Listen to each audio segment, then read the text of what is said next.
Police out front should have told you. Joining me this hour, legal analyst Lisa Green, Don Calloway, a Democratic strategist, Beth Fooey, senior political editor with MSNBC, and Clint Watts, a former FBI special agent and MSNBC national security analyst.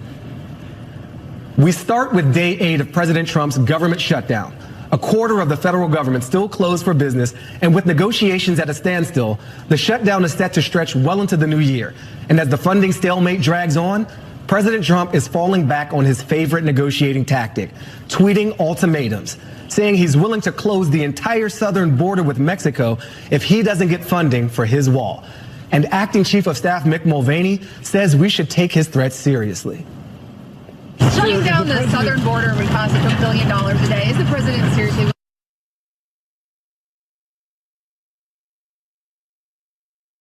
Yeah.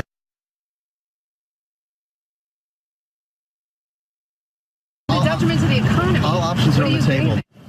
But Democrats who are going to take control of the House next week aren't interested in any of the options the White House has put on the table, including an offer from Vice President Pence last weekend, who told Schumer the White House was willing to accept $2.5 billion for security spending instead of $5 billion, according to NBC News. The Democrats counter, no thank you. Pelosi's chief of staff saying Democrats have offered Republicans 3 options to reopen government that all include funding for strong, sensible, and effective border security, but not the president's immoral, ineffective, and expensive wall. Let's start with Mike Vaquera, MSNBC's Capitol Hill reporter. What's the latest? Well, good morning, Baratunde. The latest is we're here still home alone. I mean, this is Saturday. We're a week into this. The only activity in Capitol Hill this morning within these hallways is painters and craftsmen working to prepare for next week. That's the big week. And on Thursday, of course, the opening of a new Congress and Democrats take over in the House of Representatives. You're absolutely right. They do have a plan to put forward a spending bill that would reopen the government, whether it be for 8 weeks, what they call a stopgap measure, or continue the current levels of spending into the end of the next fiscal year, which would be September 30th of 2019. So far, there is absolutely no activity since that offer was purportedly made by Vice President Pence when he was here a week ago today. There has been absolutely no movement whatsoever. And that's because the game changes on Thursday when Nancy Pelosi takes over the House. Democrats are likely to pass something that very day, and then the real questions start to be asked about what the Senate is going to do. The Senate has not demonstrated that they have the votes to do anything in terms of a spending bill except maintain the status quo.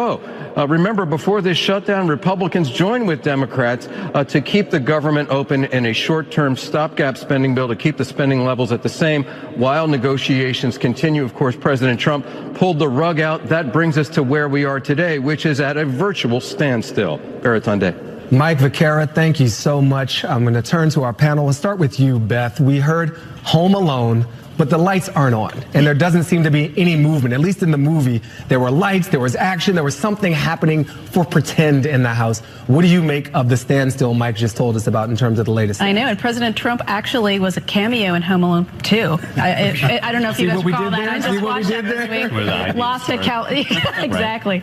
Lots of cameos in the 90s for him. So listen, the problem here is he's backed himself up into a corner. He had a much better deal many months ago. The Democrats were willing to come with President Trump, agree to money for a wall, much more than he's talking about now, in exchange for a deal around DACA, that program to protect those young undocumented immigrants brought here as children, right, giving them a chance first to remain in the country and apply for legal citizenship. He and his team jettisoned that. They didn't want to seem like they were giving in on that issue. They feel that immigration is such a key issue for the base that he lost his best chance for a ton of money on the wall. Now, at this point, with Democrats coming in to control the House, they have no incentive to give a deal to President Trump. So he is there in the White House trying to, tweet his way out of this with ultimatums, as you said, but ultimately none of it's going to go anywhere. Nancy Pelosi's going to come in next week. They'll pass a bill to just kind of do the continuing resolution, and on we go. So this whole thing is going to have been basically a waste of time. There's 2 problems for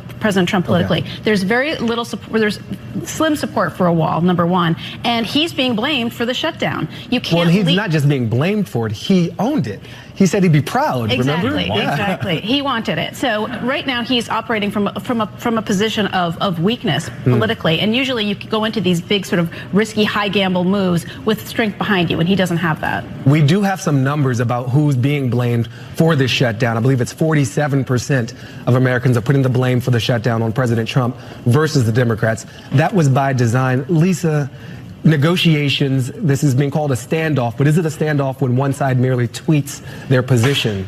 It's asymmetrical warfare, as is so typical with the Trump White House. But we just had a graphic about the number of workers who are affected by this shutdown. And that's a serious number of 6 figures of people who are either working without pay, unpaid leave. Here's what the Office of Personnel Management gave them as advice, right? It's the apotheosis of the Republican idea that you get no help from the government at all. These sample letters that said, for example, when you reach out to a company for whom you can't make rent or do a monthly payment, you may want to fax them. You may want to fax them just to make sure the letter gets in because it's 1990, right? Or you might want to consult your personal lawyer. Show of hands? You all have personal lawyers at the ready. I mean, I know there are many people who work in the Trump administration who do have personal lawyers now. But or you can be your own lawyer, which lawyers say is a bad idea. Okay. But for most people, it's a dead end, and there's no end in sight. So what's the personal cost of this? So you're bringing up the personal cost. Don, what are you seeing here in terms of the shutdown so far? The president has to own this. And he owned it in that initial meeting in the White House where Mike Pence kind of sat like a zombie. I thought that was odd. But going forward, he attempted to blame Democrats over Twitter. There's no universe of thinking adults in which this is not squarely on the president's shoulders. Other presidents have had shutdowns. I think every president probably in modern history has dealt with a shutdown. The one distinguishing factor here is the wall. And a younger, browner Congress, more full of women, is simply not going to fund this border wall. I'm a Democrat, but Congress certainly will provide enhanced security funding and border security funding. But a wall is a non-starter, and this president knows that, and that is the singular factor that has caused this shutdown that is providing immediate pain at the holidays and at the turn of the new year for hundreds of thousands of American workers. And it's just fundamentally unfair, and it's squarely on the shoulders of the president. I have a very hard time seeing how thinking adults can place the blame anywhere else. We have seen some prototypes of the wall. I think we can get those up on the screen right now to see what this is allegedly all about, which is security. And Clint, we haven't heard from you. You used to work in the FBI. Security is kind of your thing. What is your take on the claim of the president that he just wants this wall to keep us all safe? Are there better ways to do that? There are much better ways to do this for a couple different reasons. One, any wall without overwatch, we would say in the military, is not a defense. That you're just blinding yourself to what's happening on the other side of the wall. They never really talk about that. What we've been looking at, even over the last decade, especially with counterterrorism, what we've done in Iraq and Afghanistan, we've advanced technology dramatically. And this is something where we can invest in much tighter border security, much improved border security without putting up a wall that's much more effective, that would invest in our technological advances in the United States. So if you want to invest in industry, we've got concrete down. That wall, when you build it, the day you build it, you've got to maintain it. That maintenance budget is going to cost you that cost of building the wall plus 50 years from now. How much are you going to spend to build that wall? It's going to start crumbling. These advances in technology, we can see what's going on the other side of the border. We can monitor that. We can advance our technology in this country.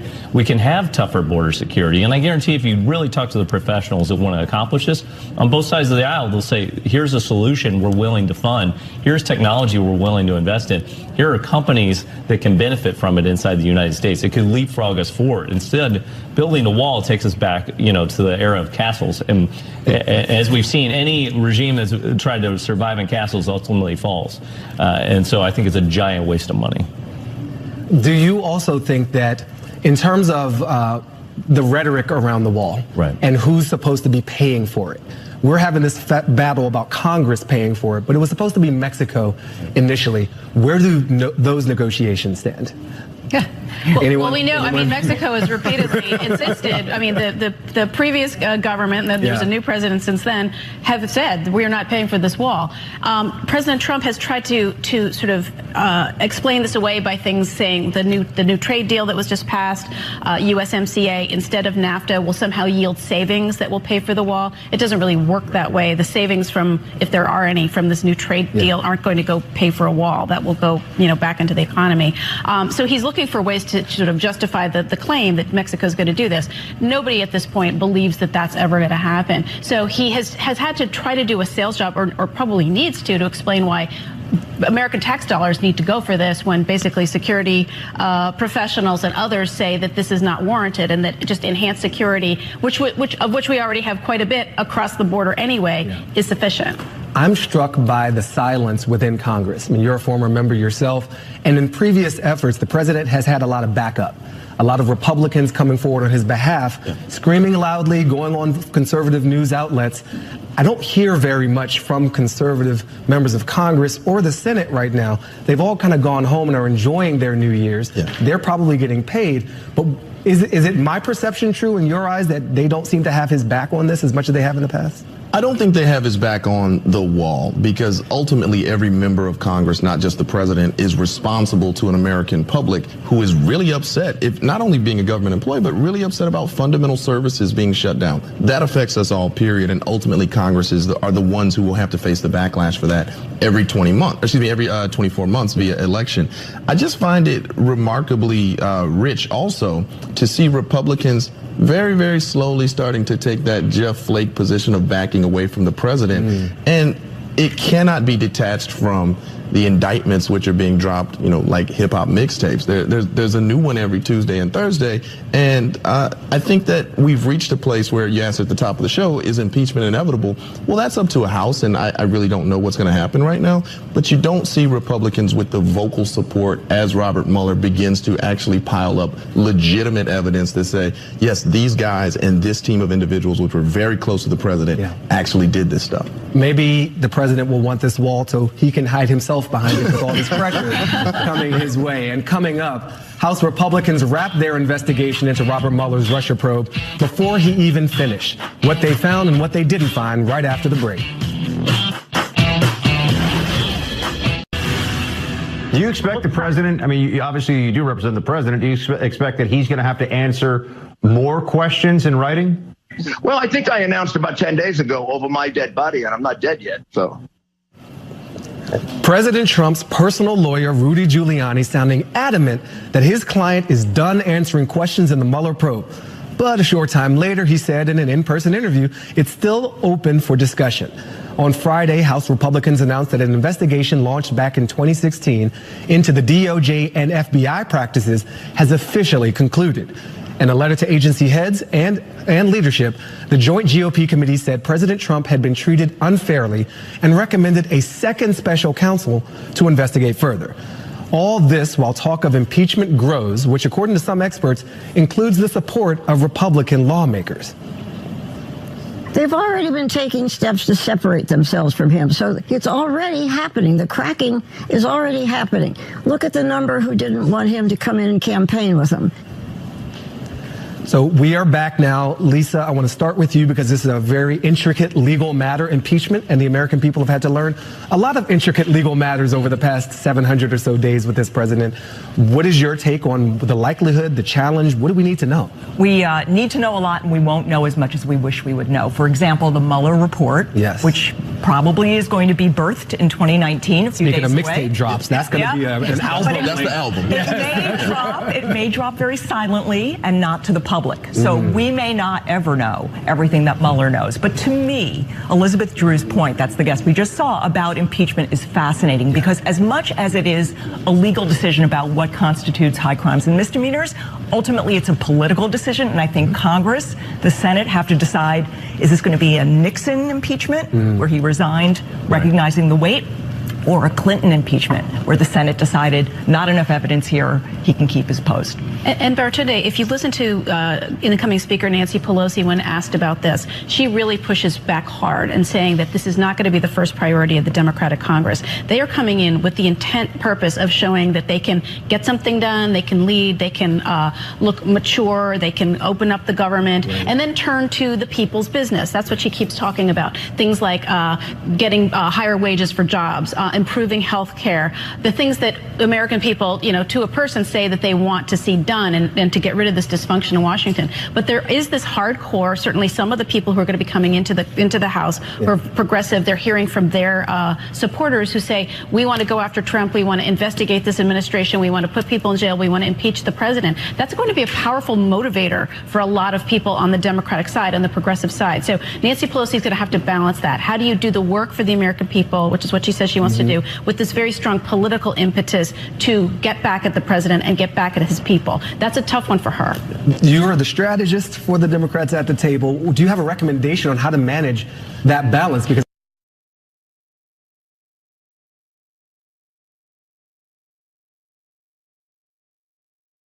I can see the point of both of those being very strong, very sound. Well, it's a tightrope. Democrats, particularly House Democrats, are going to have to decide whether to investigate or legislate, and you'll have to do a little bit of both. And this is where comms is crucial, because you have to tell the story to the American people about how you've chosen to spend their time. I think that there will have to be investigations. Elijah Cummings is going to be a rock star over the next 2 years because he runs the House Oversight and Government Reform Committee. Right. And all of the hearings on all of the things are going to be in front of Elijah Cummings of Maryland. But I think that on the legislative side, the Democratic Party is the party of the big tent. You have the Alexandria Ocasio-Cortez coming in on one side, who represents this younger, more wildly progressive caucus, but you also have a staunch Blue Dog caucus. And the thing that brings all these folks together is ultimately the desire to raise and elevate the voice of the middle class. Yeah. So what you'll see is an empowered, organized labor sector. And as labor negotiations happen in various industries across the country, they will do so with the support of a Democratic House.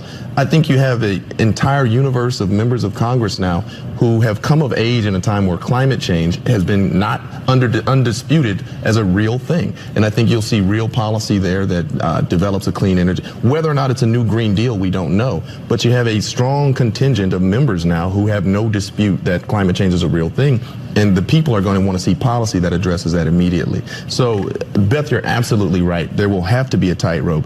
But Speaker Pelosi has proven to be a master, both legislator as well as politician. So I'm sure she will deftly navigate it. Well, we have that same tension in the American public itself. We have a poll about impeachment and where people stand on the topic. Should no action at all be taken? 41% saying that's the answer they prefer. Or should President Trump be impeached and removed from office? Very close, 39%. And a censure by Congress, an additional 20% weighing in for that option. Clint, what is your stance on the odds of impeachment or the direction that the country should take around reining in this president with that tool? Yeah, I am actually much more for subpoena indictment, and here's why. We don't have rules in this country. We don't really know whether the president can be subpoenaed. We don't really know whether the president can be indicted. I've heard this argument thrown out, oh, sitting president, they can't be indicted. Right. What if the only reason he's president is because he committed a crime in pursuit of that goal? So that's an unprecedented case. We are then incentivizing all candidates to break as many laws as they want. As long as they win, then it's okay. But if you lose, then you get indicted. That's you're arguing, that's a tough on crime stance is what I'm hearing. Right. So we need to come up with these rules, and we can't count on the Congress to do that. So whether or not we do impeachment, I would like to see some of these things put to the Supreme Court. I also hear this, well, Kavanaugh, this and that. I don't necessarily believe that every Supreme Court justice, when they go in, because they wrote a paper in the 1990s that said, oh, the president can't be indicted. When given the choice now, its head of the Supreme Court is going to look at all the body of evidence and say, okay, we need to let the president off the hook in this case. I don't believe that at all. He made this gamble with Whitaker. You know, he's upset with Whitaker because Whitaker's not protecting him in the Southern District of New York. It's nonsense because Whitaker is a sane human being and rational, and he's saying, look, my job is, the acting attorney general is, to enforce the law. It is not a team sport. This is, I'm representing the people. So I think it's good to put people in these circumstances. If they're elected officials, they got to decide, is it the country or the party, which is going to be? Lisa. Well, I would love the full Employment Act for legal analysts that would occur. Just saying, if these battles about subpoenaing the president, about taking testimony from a sitting president went all the way up, but just remember, what goes around comes around, and the Supreme Court, and I have faith in them, would take these cases recognizing that down the road, there might be a Democratic president who might be alleged to have misbehaved, and then might be subjected to subpoenas and testimony. And I think they're going to take the long view, and it might not be the result you want. You know, we're more than 2 years in, I think, just about 2 years into the Trump administration. Just about, yeah. Maybe there's an argument that he goes out the way he comes in through elections in 2 years' time. But maybe it doesn't, I don't think I have a way I want it either. I just want to know what the rules are. Right. I think as Americans, we're in this spot where we're like, well, can he do that or can he not do that? And we don't know. I just want to know what's the rule book, and then we do it. Yeah. It sounds like a lot of us want that, some guidance, some certainty in this very uncertain time.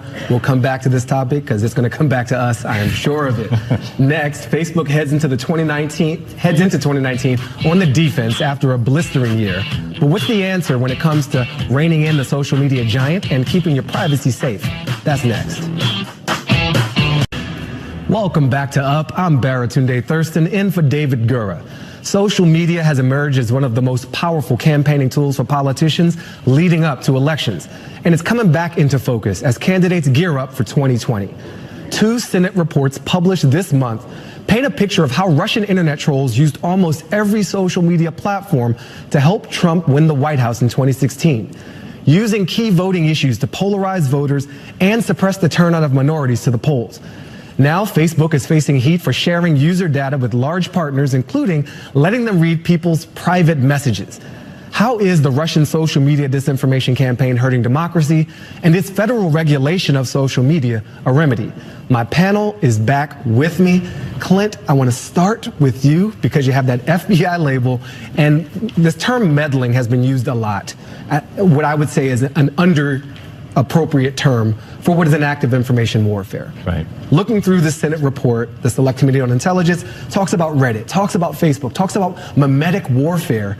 How long has this been going on? Should we have known sooner how significant the threat might actually have been? Yeah, so January will be 5 years for me of watching the Russian influence effort. And my team, Jan Berger, Andrew Weisberg, and I, we stumbled onto it in the Syria context. One of the mistakes that all influence groups make is they want to talk about different topics over time. So when they want to quit talking about Syria and they want to talk about the U.S. presidential election, it kind of shows their hand. That's how we got lucky to stumble onto them.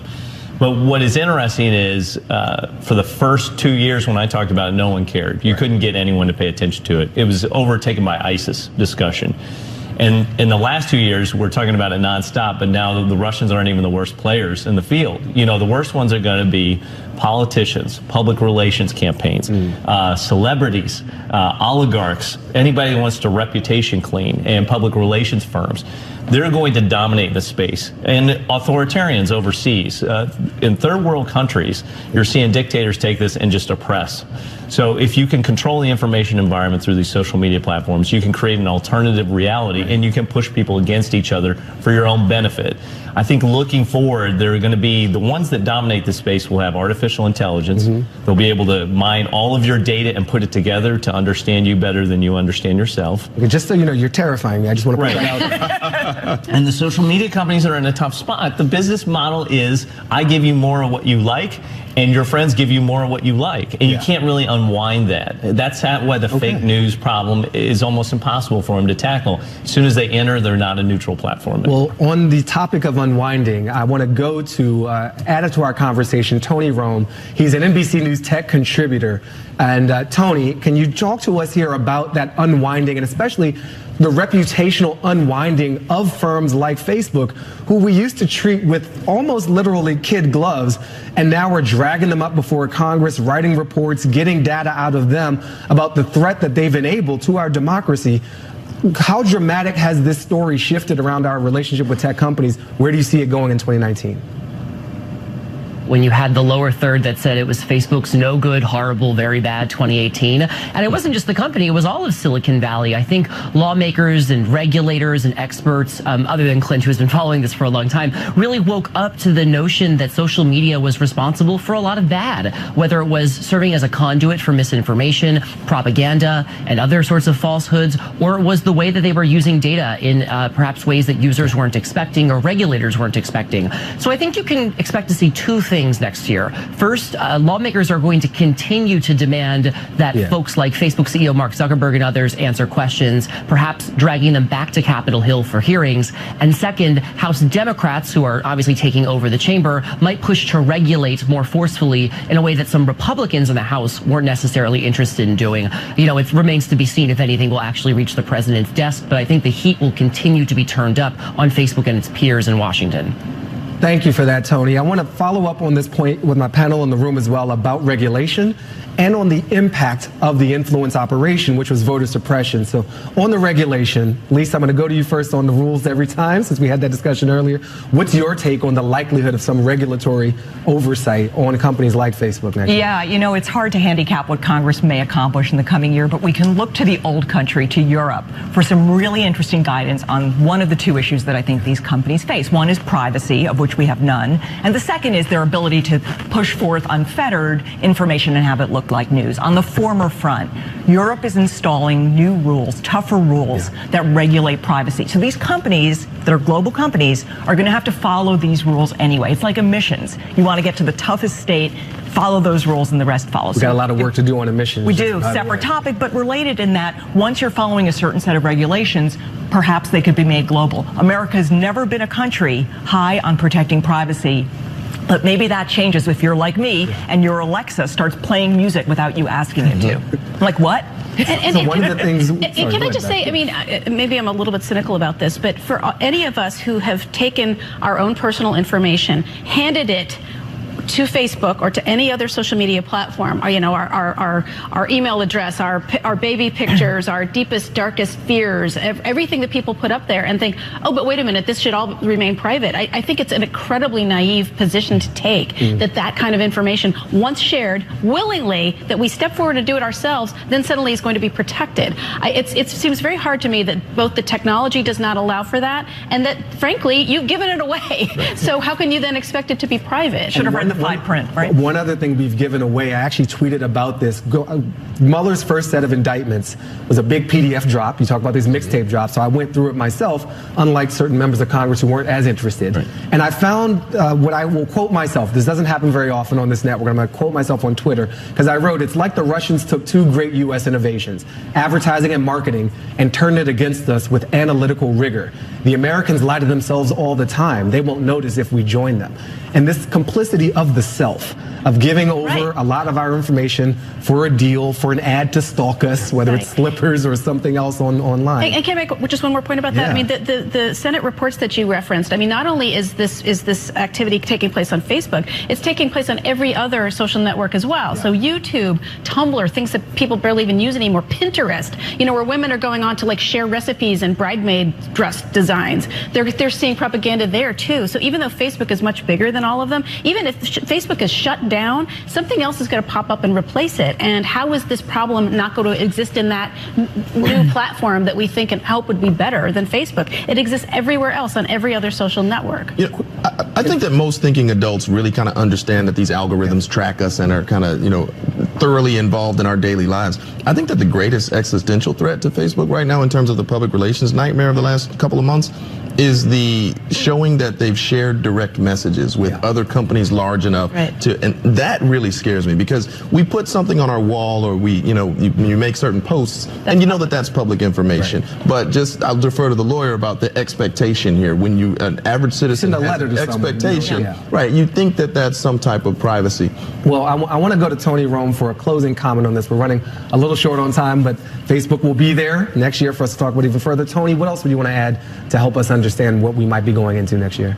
Yeah, I think the key word there is expectation. The users expected one thing to happen with Facebook and their data, and ultimately were surprised to learn how that information was being used. I think the other thing to watch with Facebook are the investigations around the world for the ways that it's handled user data and for some of the privacy mishaps and scandals that have come out over the past year. There's the potential that the Federal Trade Commission could bring down huge financial penalties against Facebook for those mishaps, but we're waiting to see how that investigation is going to conclude. It's really going to depend on how aggressive the agency wants to be. I think there's a lot of pressure on the U.S. government in addition to Facebook. Thank you so much for that, Tony. Glad you could join us. I also want to add one other consequence of the Facebook effort and the Russian effort, I should say, around social media was the suppression of votes. And as we are questioning the health of our democracy, that's a significant one to keep an eye on in 2019 as well. Now, for the last 17 years, Hillary Clinton has been the most admired woman in Gallup's poll, but not anymore. We'll tell you who knocked her out of the top spot after this.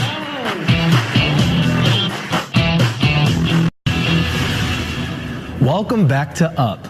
Hillary Clinton has held the title of Gallup Poll's most admired woman for the last 17 years in a row. But not this year. Michelle Obama took the crown this year, bringing in 15% of the vote from those surveyed. Now, 5% voted for Oprah Winfrey, while Clinton and the current First Lady Melania Trump tied for third with 4% each. This new poll is keeping it all in the family because former President Barack Obama, for the 11th year in a row, has been voted the most admired man in the United States. Taking second place, President Donald Trump, who has held this position for the 4th year in a row. That is the position of second. My panel is back with me to discuss this very urgent, very critical, nationally significant breaking news item. These list toppers, this Obama family. Lisa, you have thoughts. Please share with the table. So many thoughts, so many joyous thoughts about Michelle Obama taking the top spot. If any of you were paying as close attention as I was to what she wore on her phenomenal book tour, her ability to own the Balenciaga ensemble of the yellow dress and the thigh-high glitter boots. Yeah. She made footwear news earlier in the month where they were beside themselves as trade publication because of her Jimmy Choo booties. But beyond the fashion and the beauty is a serious message that Michelle was able to put through her monster book. And I just want to point out that with a flick of her manicured hand, she managed to disable the the lean in argument by saying with an expletive that it wasn't really all that. And for those of us who thought lean in meant, hey, women, you're just not working hard enough to get ahead, it was a welcome moment. Yeah. I mean, I think, you know, absence makes the heart grow fonder, and lots of people in this country are looking back on the Obama presidency with nostalgia. We're looking back on the George W. Bush administration with nostalgia. Exactly. I think the first drives your point. Really any year. But so some of that explains why the two of them would top the list. But I think we can't, and yes, it's not the biggest national security or national issue to discuss. However, it is significant that this happened, that two black people are at the top of this list, given what we know about this country's history, this country, the level of racial unrest that still exists in this country. For people to elevate a black man and a black woman as the most admired, I still think is quite significant. Agreed. Well, it's got a lot to do with the juxtaposition, as you said, but I think that the bigger story here for both the former president and the former first lady is that there are dividends that are paid by consistently behaving with dignity and integrity and just being an admirable, obviously the list is the most admirable, but being a decent person. And you can't detach that from this current administration. And almost through no achievement of their own other than just being good and decent and consistently decent people, you have to juxtapose that with what we see every day, the ongoing lies and deceit. Even their best day is just pretty bad in this administration. And the juxtaposition just lends itself to elevating the former president. So, but I will also say there's no bigger fan of Barack Obama than myself. And to me, what elevating Michelle shows is that as much as I was devoted to him and still am, she is everything that he is. She just decided not to run for president. So it is very difficult. People would love it if she did. They would. They would. And she would hate it if she did, it sounds like. And speaking of him elevating her, I mean, President Obama, when he was in office, put out these lists every year. He dropped actual mixtapes. He put out a Spotify link to his digital arm, and he put out a list this year with his wife's book, Becoming, topping that list. I've started listening to it on audio, and there's just something really soothing and powerful about having Michelle Obama talk to you every day. Clint, what's your take on this, or maybe on the contrast or any element of these most admirable people? Well, what's remarkable to me when President Obama does anything is you can identify some of yourself in whatever he's putting out. I identify with nothing that President Trump does or how he behaves, or I don't want my kids to behave like him or any one of his family. So whether it's books, He can be an academic and a professor and a president and a normal person, you know, like you. And same with Michelle Obama. She's the same way. She can give you a part of what you see every morning when you wake up, and can also tell you, like, here is a future you want to go to. When you hear our current president talk, there's nothing to fear but insufficient amounts of fear. You need to be scared, and we need to build a giant wall, and the world is coming to an end. That's an excellent point, and a really good contrast with the expectations. We talked about expectations earlier. The Obamas definitely set a very different one. Also, during the break, I expect you to get in on these pastries. Up next is 2018, and we're still talking about identity politics. How this viral video sparked a discussion on what it means to be black in America, and of all places, at school. Knock, knock. Welcome back to Up. Viral video of a referee forcing a 16-year-old wrestler to cut his locks before a match has sparked a national firestorm around racial and cultural bias.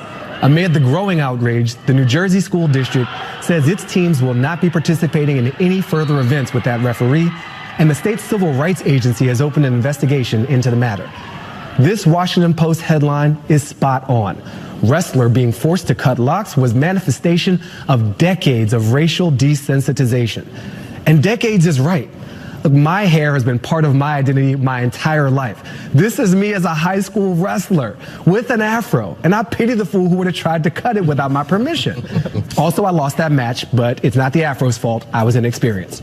Now, sometimes I wore my hair in cornrows, like when I returned from Senegal after my high school graduation and headed to Harvard looking like this, got into Harvard like this, graduated with honors without being stopped or impeded in any way by my hair. Now, my panel is back with me, and I want to talk identity politics. Let's start with you, Don. I'm going to racially profile you. Let's do it. Have you had any similar issues personally or with anyone in your extended circle around control of yourself through your hair? I have not. I have always been a rather conformist hair. My biggest challenge is whether to Beijing or not. You know, the brothers get that. But I think that in its much larger context, this is what it is to be black in America, which is a series of microaggressions. Obviously, this was a macroaggression, but a series of microaggressions that all contribute to an undercurrent of ultimately trying to force one to conform, to think like the larger white majority culture thinks, to feel like they feel, to dress like they dress, to wear their hair like they do. And that is essentially the daily weight of blackness, is to be forced to conform, or if you choose not to, it's to conform, or if one chooses not to be publicly embarrassed. And we have seen that from lynchings 200 years ago up through this video. Obviously, it wasn't a violent incident, but to that young man, that is scarring, and that is obviously a very visceral thing that went viral, but it's the everyday diminution of quality of life that comes from the forced conformity, and that's what we saw right here. I would also say, I mean, we've seen so much about black athletes this year in the political context and sort of the bumping up of politics and culture. I mean, from the black football players, the take a knee controversy, which, you know, President Trump, you know, grabbed, because there's nothing that motivates his base more, apparently, than talking about black athletes taking a knee. Laura Ingraham saying, just shut up and dribble. Inspiring the title of a new TV series with that, actually. Right, yeah. right. And so we've seen this as being sort of an undercurrent of our politics anyway this year, sort of black athletes who aren't just playing the game, and for some reason that's offensive to many people who are observers of the game. Apparently, we are led to believe that any sort of expression of culture or any expression of politics takes away from the playing of the game, and yet that is identity politics layered on top of that. That's a white identity requirement or expectation of what black athletes ought to do. Is there a world where the norm in America can get to a place where everybody is a part of it, where it's not seen as, oh, his hair is abnormal, that's just his hair? Are we getting closer to that place where he's not singled out, where a black woman wearing natural hair at work isn't singled out, but that's just how you show up to work, and you're also professional? You know, I would love that, and what gives me pause is the ineffectuality of attempts from time to time of people in power trying to tamp down these racial issues. And I'm going to talk now about New Jersey, my home state. Take us to Jersey. Back to Jersey. That's a place that's always confused me, so I need your help. So many exits, so many malls. But back in 2013, the Department of Civil Rights, which is now investigating this wrestling incident, teamed up with the New York State Athletic Association and set down a bunch of rules to help not just players and coaches and managers and referees, but also people in the stands.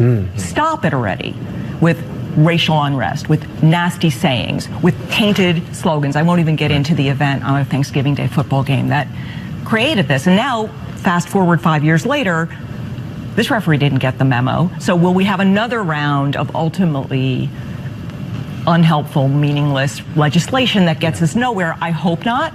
I always wonder what's not captured on video, by the way. Right. There is a light. There's always a light in the darkness or in the storm clouds of this. And an Olympic wrestler, Jordan Burroughs, tweeted out a series of messages in support for this young high school wrestler in New Jersey. He wrote, "I've been wrestling for 25 years at every level. I've never once seen a person required to cut their hair during a match. This is nonsense. As a referee, you're required to check the hair and nails of all wrestlers before a match.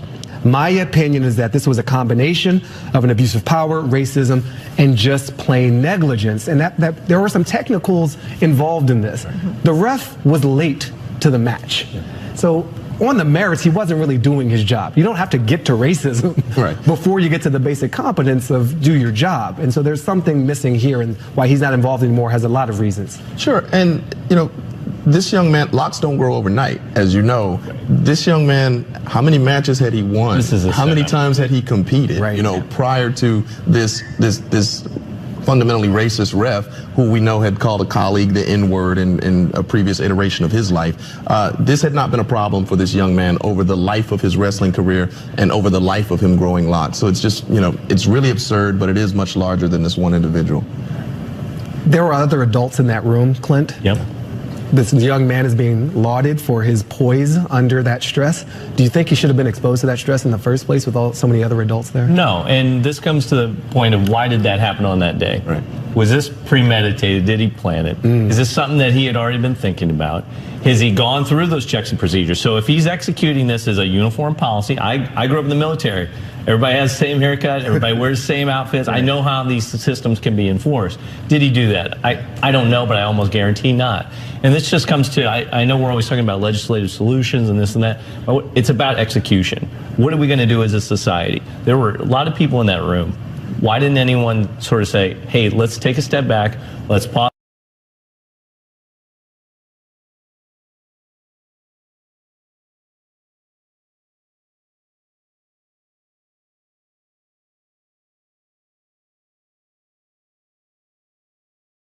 Went so wrong.